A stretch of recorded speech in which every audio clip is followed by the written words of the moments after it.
Hello.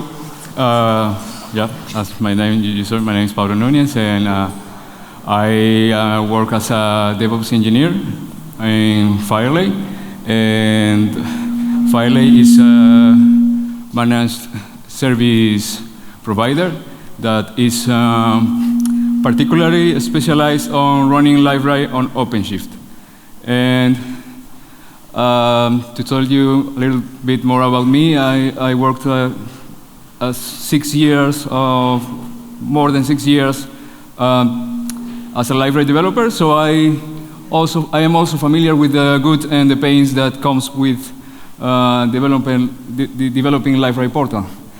So what I'm going to talk to you about today is running and developing Liferay on Kubernetes or OpenShift.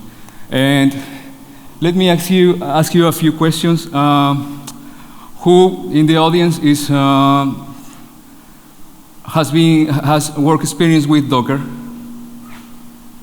Yeah, quite a few. Who in the audience also has work experience with Kubernetes? Okay. And maybe who in the audience has work experience with OpenShift? Okay, good. Let's continue. So my goal of today's presentation is to talk to you about these topics that you are seeing in the screen. And this is going to be like the main topics of today. And since most of you are familiar with Docker, I saw that. So let's start with what is Kubernetes. So Kubernetes is a container orchestration, and it helps us to manage this container in a cluster and in a scale environment. And basically, that's what I'm going to say about Kubernetes. That's not it. But my goal of today is not to teach you Kubernetes. It's very deep, has many concepts. So let's keep it as is, and let's continue. So then, what is OpenShift? You might wonder. So OpenShift, to start, while Kubernetes is an open source project, OpenShift is a product from Red Hat. And Red Hat has took Kubernetes as its core for its product, and has added a lot of security fixes, and also deployment enhancements, also monitoring tools, logging tools, CI/CD integration, and so on. So we then have been working in the past few months in a CI/CD implementation that it is basically this. And seems quite difficult to understand, I think, but just at a first glance. I'm going to explain you what this is nonsense diagram about, and I am breaking this down for you later. So, but before we start talking about running Liferay on OpenShift or Kubernetes, and in development in OpenShift, I'm going to start with the first setup that we always came up to have a vanilla Liferay up and running. So these are the three main steps that we usually follow to set up a Liferay environment. And to show you that, I'm going to do a live demo. And what you are seeing right now is the OpenShift web console. So OpenShift gives us this console to manage the cluster in several ways. So just a little of administration things are not available to manage from this console, but almost everything you can manage your cluster by using this web console. So it's very user-friendly, and it has a lot of advantages for the ones that are not too familiar with the container thing and Kubernetes or OpenShift. So when there is a new project or a new customer that comes to us, this is the structure that we usually follow to implement for them. We have a tools project that is in charge of having the whole CI/CD implementation, and then we have a project per environment. You might wonder, you might think right now, so what is a project? Well, when I say project in OpenShift terms, it's a way that OpenShift has to isolate and group a set of objects that are related with each other. So, and when I say objects, you might think a Java object or anything else. I'm not talking about that. I'm talking about the OpenShift and Kubernetes concepts that has been introduced as part of this cluster management. So we have here, I have my tools project, and I also have my test project that is empty. In this case, it's development project. And once I have created my projects, next step is to configure the templates. When I mean templates, I mean we have a set of a repository that you might think that is the environment repository. It contains the templates that help us to build a complete environment. So let's, for example, look at this one. This is the test environment repository. Here we have our OpenShift templates, and each of these, let me zoom this a little bit. So we have a database template, a Liferay template, and each of these has a set of parameters that we can customize depending on the customer needs, and then deploy it directly to our OpenShift project. Once we have customized, we have set up our OpenShift templates, then comes the time to trigger the pipeline. Because the pipelines not only get in charge of building the code and deploying the code, but they also build the environment. So I'm going to trigger my pipeline. And let's see. My pipeline is checking if the environment is ready or ready to run. And since it's detecting it is not, then it's using the templates that we have already configured to build the entire thing. Right now, the database is starting up, and we also see that Elasticsearch is starting up, and finally my Liferay.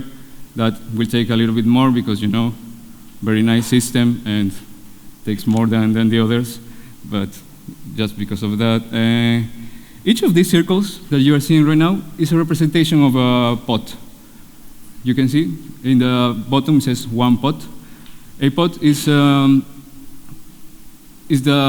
you might think in simple words, maybe the box that contains, that manages the containers, the Linux containers. And in this case, we have one pod per container. And in a matter of few minutes, we will have our Liferay up and running. And I don't know if you remember how much time it took to us to set up a system like this in an old-fashioned VM or something. But, well, I leave it up to you to think about this. So let's continue with our presentation. Now it comes once you have your vanilla Liferay up and running, comes the Liferay portal development section. And so it comes the easy part, right? Who thinks in the audience that Liferay portal development is easy? Who thinks it's easy? No one? Okay. No liars in the room, so that's good. That's good. It's not easy, of course. But we in Firelay try to make your life at least easier in some way. So we have come with a bunch of ideas and a bunch of implementation that comes to the CI/CD.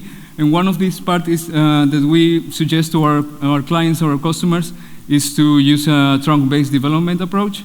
And that means all their developers are working in the single branch, that is would be the master branch, and then they code and commit often and at least daily. That we suggest.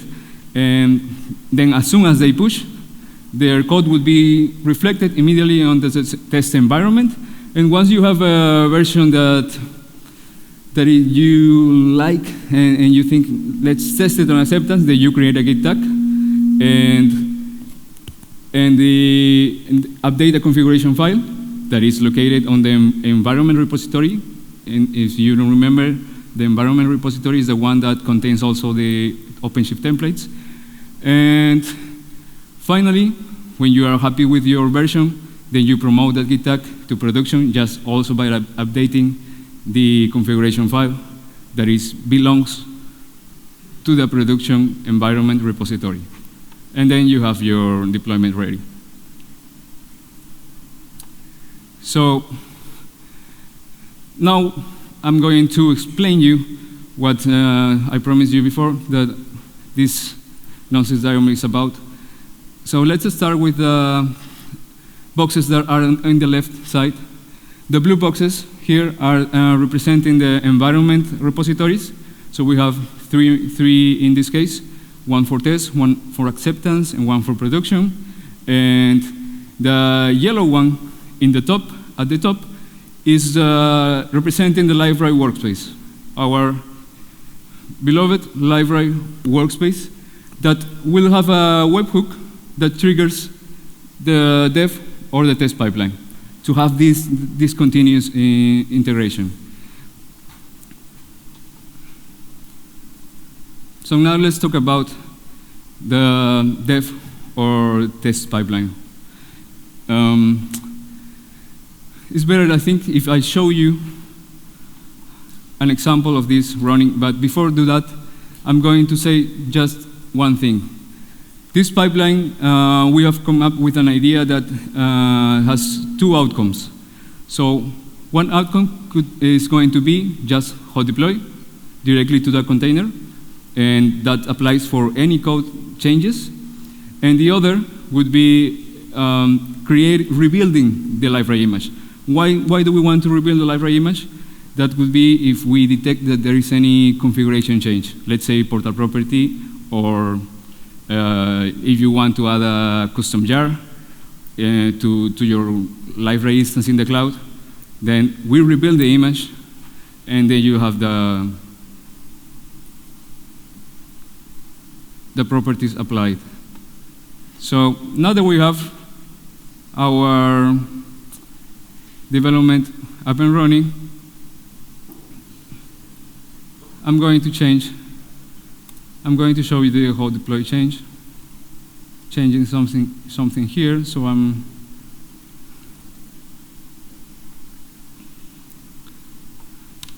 pushing my code. And as soon as I push, my development pipeline starts running. It's going to check if the environment is ready to receive artifacts. Since it's ready, it's going to check out the code, then just build. Before that, check if there is any configuration change to see if it's going to do hot deploy or the rebuild image thing, and then build in the code because there is no configuration change in this case. Finally, Gradle test and the hot deploy. But so right now, we should have, as soon as Liferay wants to deploy my modules, the changes reflected on my test environment. So the developer should be pushing their code, testing, and if the pipeline fails, then you just look back to the earliest commits, and that's easier to identify also any error that has come, because error happens, and bugs also. And so what about if I want to change a property or something, or add a file? Then we have put in the customer hands the ability to have in their own repository all of these configurations. So we have our repository, and most of you must be familiar with the configs directory that you put in there, and then your configuration separated between the environments. And then when you run this bundle command from Gradle, then you have the bundle already with the configurations in. So we make use of that in our rebuilding image process, and that way we can have these configurations, put these configurations at customer hands.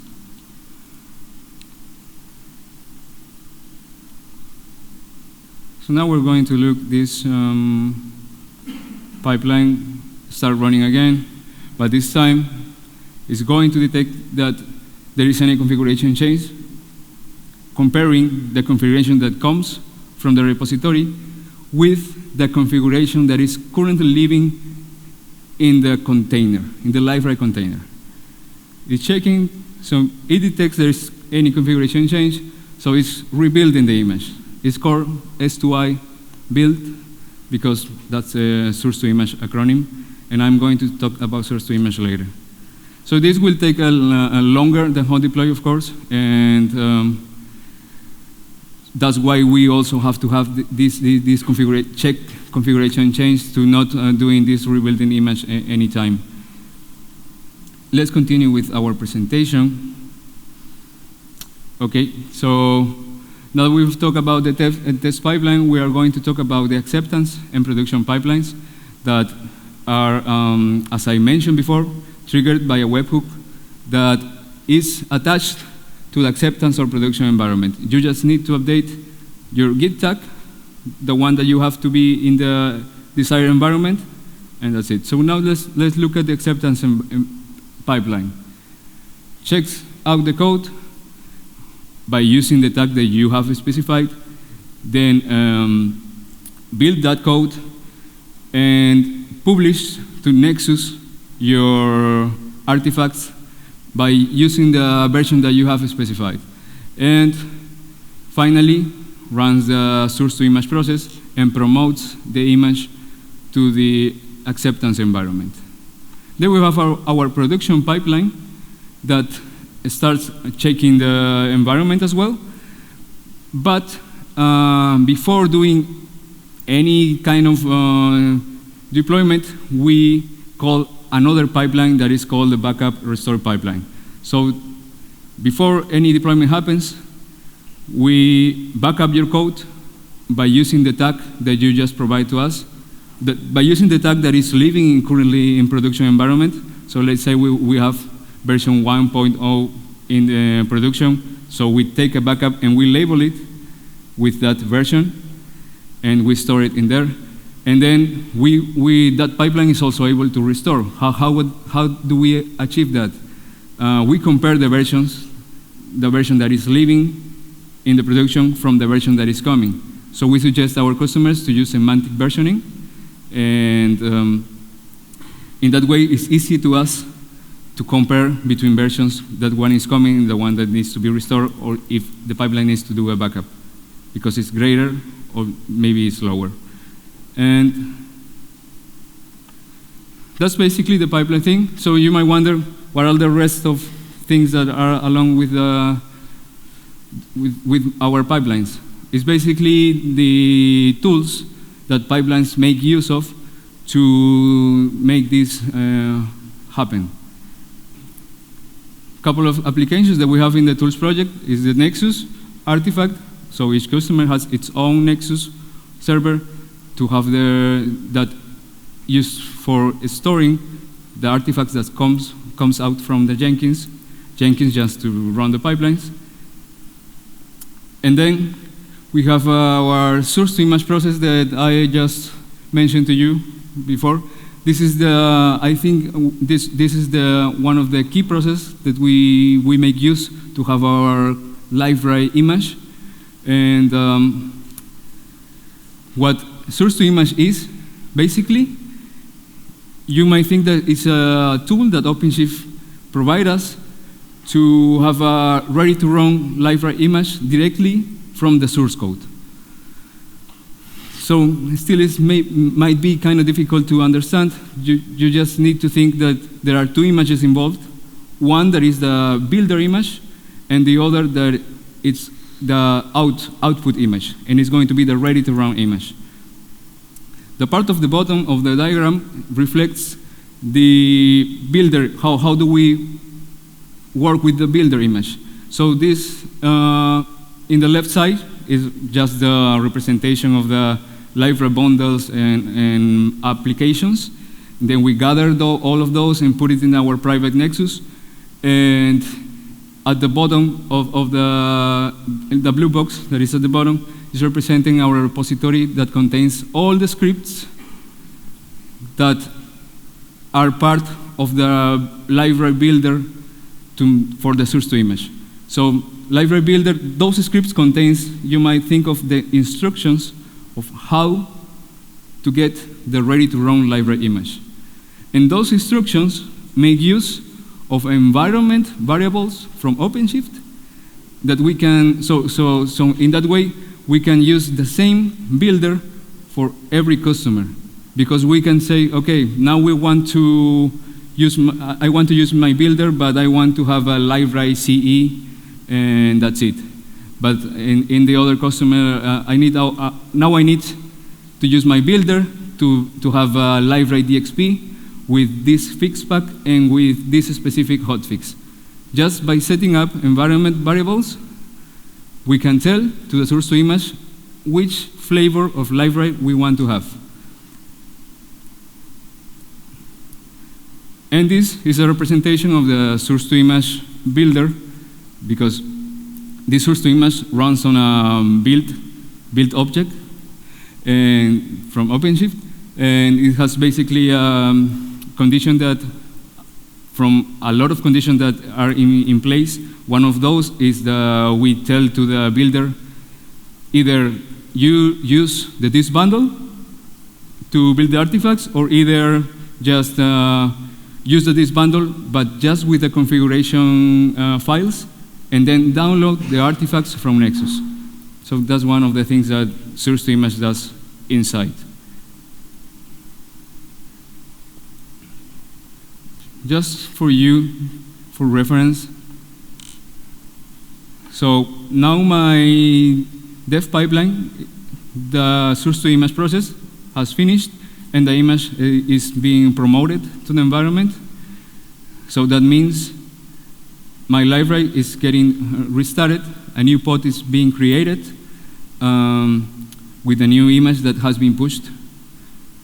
And here I have my build that runs the source to image build.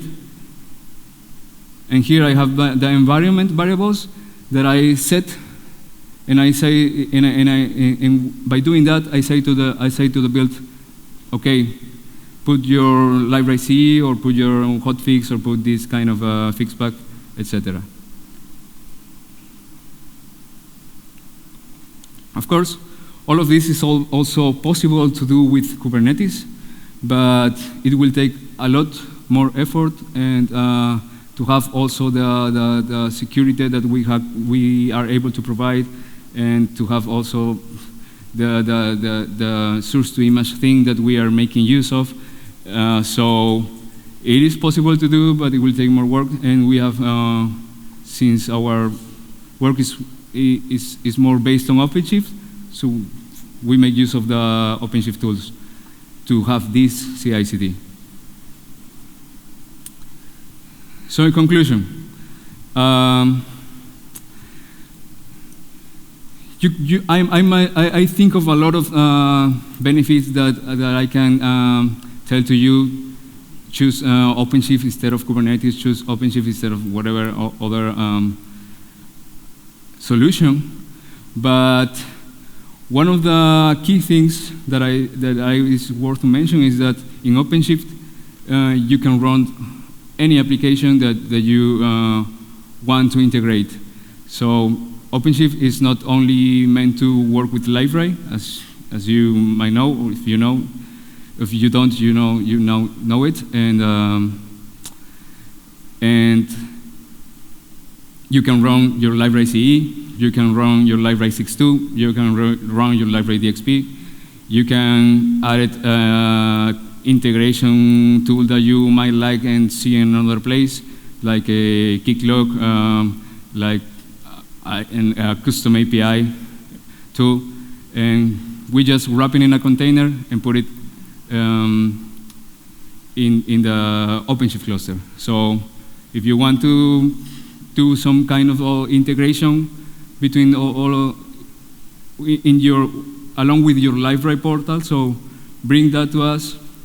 And this whole cloud thing is a very complex environment, complex thing, but we in Firelay have take care of that complexity for you, and so you can focus on working just on making your portal looks nicer and beautiful and efficient with every cycle.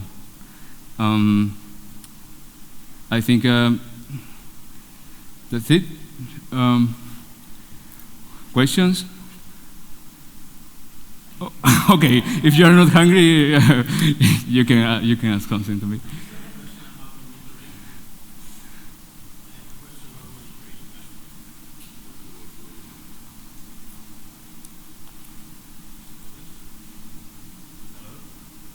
Yep. So I have a question about monitoring. I haven't seen this in the presentation.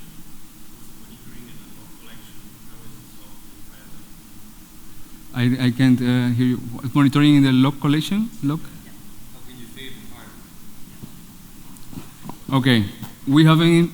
I haven't implemented monitoring as right now, but if you are looking for monitoring, for example, resources, that's already here in my instance. I have some metrics representation to see what's going on with each of the containers. And also it's possible to have a Grafana and Prometheus solution to have a more in-depth monitoring of the containers. And right now that's not implemented with this project, so I can't show you, but this is what is possible to monitor. Yes, it has OpenShift has a EFK, the EFK stack, that is Elasticsearch, FluentD, and Kibana solution, and it's easy to implement it in the cluster, so it comes already built in, and we have localization using that stack. Yes? So, if you have any more questions, you know where you can find me or write me. Thank you for your time.